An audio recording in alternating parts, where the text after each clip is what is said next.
চুনে হলুদ গরম করছিস কেন? একজনের পায়ে চোট লেগেছে। কে সেই জন রে?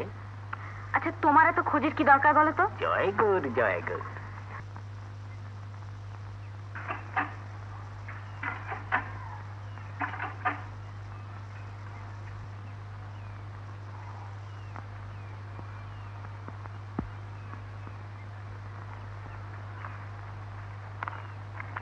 বাবুরা চলে গেলেন? কই জল খেলেন না তো? ওরা ওই বৈরাগীর দোকানে চা খেতে গেছে। আপনি জল খাবেন না? আচ্ছা মালিক, হ্যাঁ ওই গরুটা কার? আমার। দুধ খাবেন বাবু? রোজ 150 করে দুধ দেয়। গোবর দেয়? হ্যাঁ। ঘুঁটে হয়? হ্যাঁ। আচ্ছা, 12টা ঘুঁটে কত দাম হবে? 12টা মানে 3 গুণা। 10 পয়সা বেশি হলো দেখছি। এই 10টা পয়সা তুমি নাও নেত্রী, ভুলে কখন এক কাপ বেশি বেচে ফেলেছি। জয় গৌর, জয় গৌর, জয় গৌর। বলুন বাবু। আমাদের জন্য কয়েক কাপ বেশ কড়া করে চা বানানো দেখি। আগে বিক্রি তো বন্ধ হয়ে গেছে। উনুনে আগুন রয়েছে, দোকান খোলা রয়েছে, পুকুরে জল রয়েছে, তা কি চায়ের পাতা নেই নাকি? আছে। দুধ? তাও আছে। চিনি? সেটাও রয়েছে বাবু। 5 টাকা বিক্রি হলে কেষ্টুদা দোকান বন্ধ করে দেয়। কেন? 5 বেশি লাভ হয়ে যায়। সে কি? দেখুন, দিনে আমার 5 টাকার মতন খরচ। 1 টাকা গাঁজা আর 4 টাকার দোকান আর সংসার খরচ। বেশি নিয়ে আমি করবোটা কি? বেশি হলেই তো গরম হয়ে যাবো। Very interesting character. দেখো বৈরাগী। বলুন বাবু। দুপুর থেকে আমাদের কারোর কিচ্ছু খাওয়া হয়নি। এক কাপ করে চা হলে খুব ভালো হতো।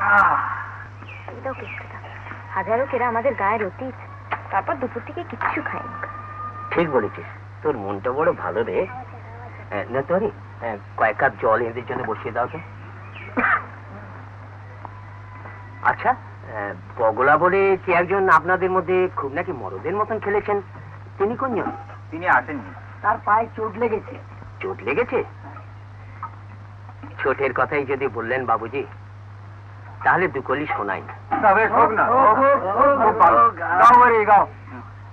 যদিও শরৎকাল, তবু মনের মধ্যে কিন্তু ফাগুন মাস।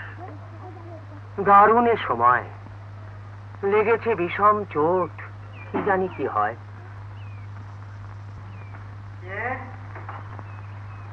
তুমি ভালো গে?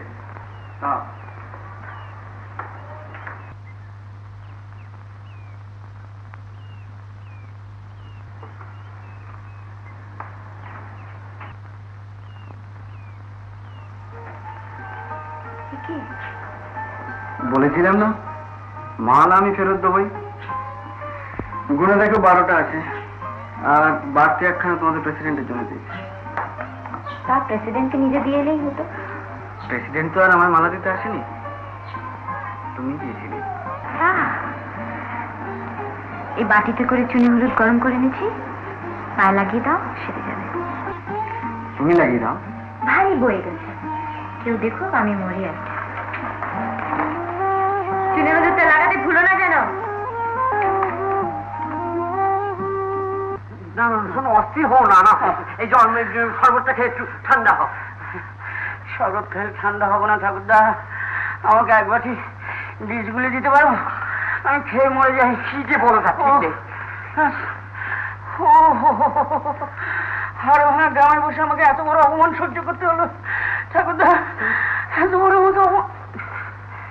এই রাস্তার চোটলাটা সামনে কোন মুখে বসে আছে? মাথা কামিয়ে ঘোল ঢেলে গায়ের বাইরে বার করে দিতে পারে। পেনাল্টি দিতে মানে রেফারি হয়েছে। কানবি না, কানবি না বলে, কানবি না বলে। ওদের গোলে বল গেলে তো পেনাল্টি দেবো। দেখেছো দেখেছো, ভোঁদরের মতো কান্না শুরু করে দিয়েছে। ভদ্রের মতো কাঁদছিস কেন? কাঁদবেন না। আজ রাতটা শেষ হোক, কাল সকালেই তোমাকে আমি সম্বন্ধ ধরাচ্ছি। এই নাও, কলকাতার ক্যাপ্টেন পাঠিয়ে দিয়েছে। কে পাঠিয়েছে? মালা গো, মালা। কিসের মালা? ঘুটে গায়ের লোক ঘুটে চেনো না? এই হাড় ভাঙার 11 জনের জন্য 11টা, এই বড় লকেটের মতন। এটা তোমার জোরে জোরে বাতাস কর, জোরে জোরে বাতাস কর, জোরে বাতাস কর। কাঁদবেন না, কাঁদবেন না, আপনি কাঁদবেন না। এবার তোমরা আমায় কি আর বলবে বলো? বেজ্জতির পর বেজ্জতি, শেষ পর্যন্ত কি মান সম্মান বাঁচাতে গিয়ে আমাকে গলায় দড়ি দিয়ে মরতে হবে। দড়িতে হবে না মামা, জাহাজ বাঁধা শেকল দরকার। সবাই শুনেছ? সব শুনেছি। শুনেছ? শত্রু, আমার ঘরে শত্রু, বাইরে শত্রু, চতুর্দিকে শত্রু, আমার মুখের দিকে চাইবার কি আছে? তুই এখানে কি করছিস? না না, এই কিন্তু সহ্য করা যায় না। একটা চ্যাংড়া ছুঁড়ে এসে আমাদের প্রেসিডেন্টকে ঘুঁটে মারা দিয়ে অপমান করে যাবে, না এই সহ্য করা যায় না। তুমি একটা মুখের কথা খসাও না গণেশ কাকা, তারপর দেখো সবগুলোকে কি করে গায়েব করে দিই। না না না, ওসব করতে যাও না, ওসব করতে যাও না, ফৌজদারিতে পড়ে যাবো। গোবর গোবর, একটা মতলব আমার মাথায় এসেছে। কি বলতো? 5 দিন সামনে বলা যায় না, কথা আবার 5 খান হয়ে যাবে। তুই একটু ও ঘরে যেতে পারবে? ওই ঘরেতে পারবো? পারবে? পারবো, আমাকে পাঠিয়ে হয়ে যাও। এই অপমান সহ্য করা যায় না। চলো চলো চলো চলো চলো। কাঁদবেন না, কাঁদবেন না, কাঁদবেন না, কাঁদবেন না, কাঁদবেন না, কাঁদবেন না, কাঁদবেন না। বলো। কাজ করতে কিনি ভালো করে 2 বালতি সিদ্ধি তৈরি কর।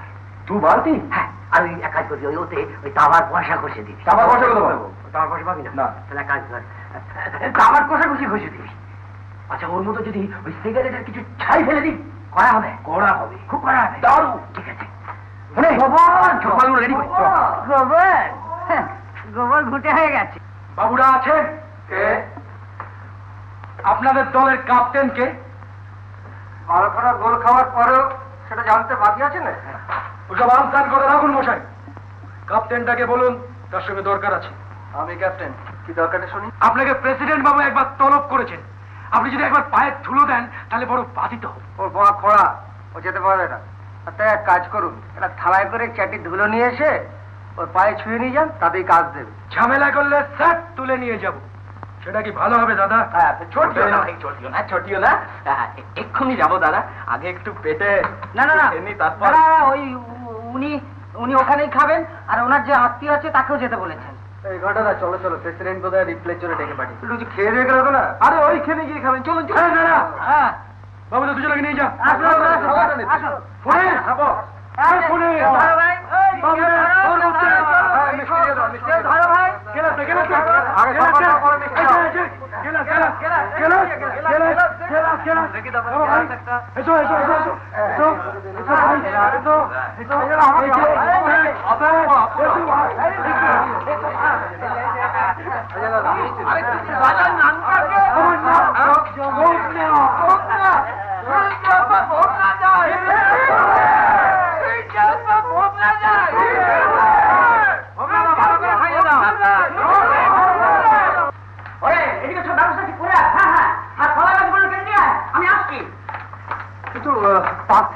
বিয়ের সময় জানতে পারবে। আমি বিয়ে করবো।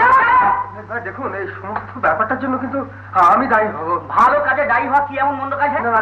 ঠাকুর দেখো তো বিয়ের লগ্ন বাণিজ্য, ধান খেয়ে ধর, গাছপুর হরিদ্রা, অবরুলারণ্য, নববর্ষ করছি। দেখতে পাচ্ছি না, সেটি মৃত্যুদের মেয়ের বিয়ে খাওয়া খাওয়া মাইল নিয়ে খেপ মারতে গেলে তুমি দেখতে পাচ্ছ না? খেপ মারতে গেছে? আচ্ছা দেখি তো, বৃক্ষ রোপণ, ধান্য স্থাপন, নাট্যনাম্য, সাধভক্ষণ। আরে এটা কে রে? হ্যাঁ, এখনো বিয়ে হলো না, সাধভক্ষণ? আরে বিয়ের তারিখটা ঠিক করে রাখো না।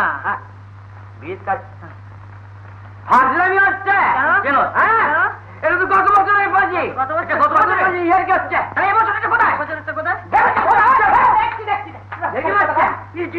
আমি কিন্তু মাথা ফাটিয়ে তো না। বুঝলি, চিপটা আমার টিনের হয়ে গেছে। টিনের? হ্যাঁ। আরে লোটন, তুই কিরকম ছোট্ট হয়ে যাচ্ছে। রাজু,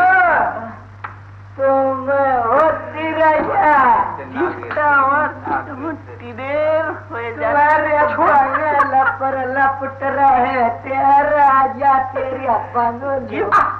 বিয়ের আসর দারুণ জমে উঠেছে।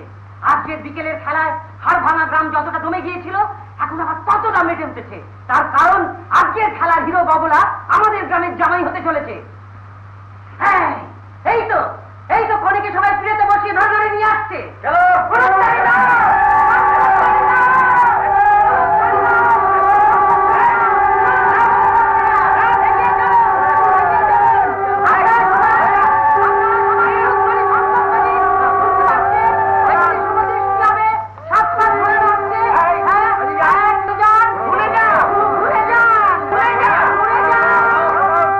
এইবার শুভ দৃষ্টি হচ্ছে। কনের মুখ পান দিয়ে ঢাকা আস্তে আস্তে খুলছে, কিন্তু বর কিরকম অসঙ্গতি সূচক মাথা নাড়ছে। না, আমি বিয়ে করবো না। যাও যাও।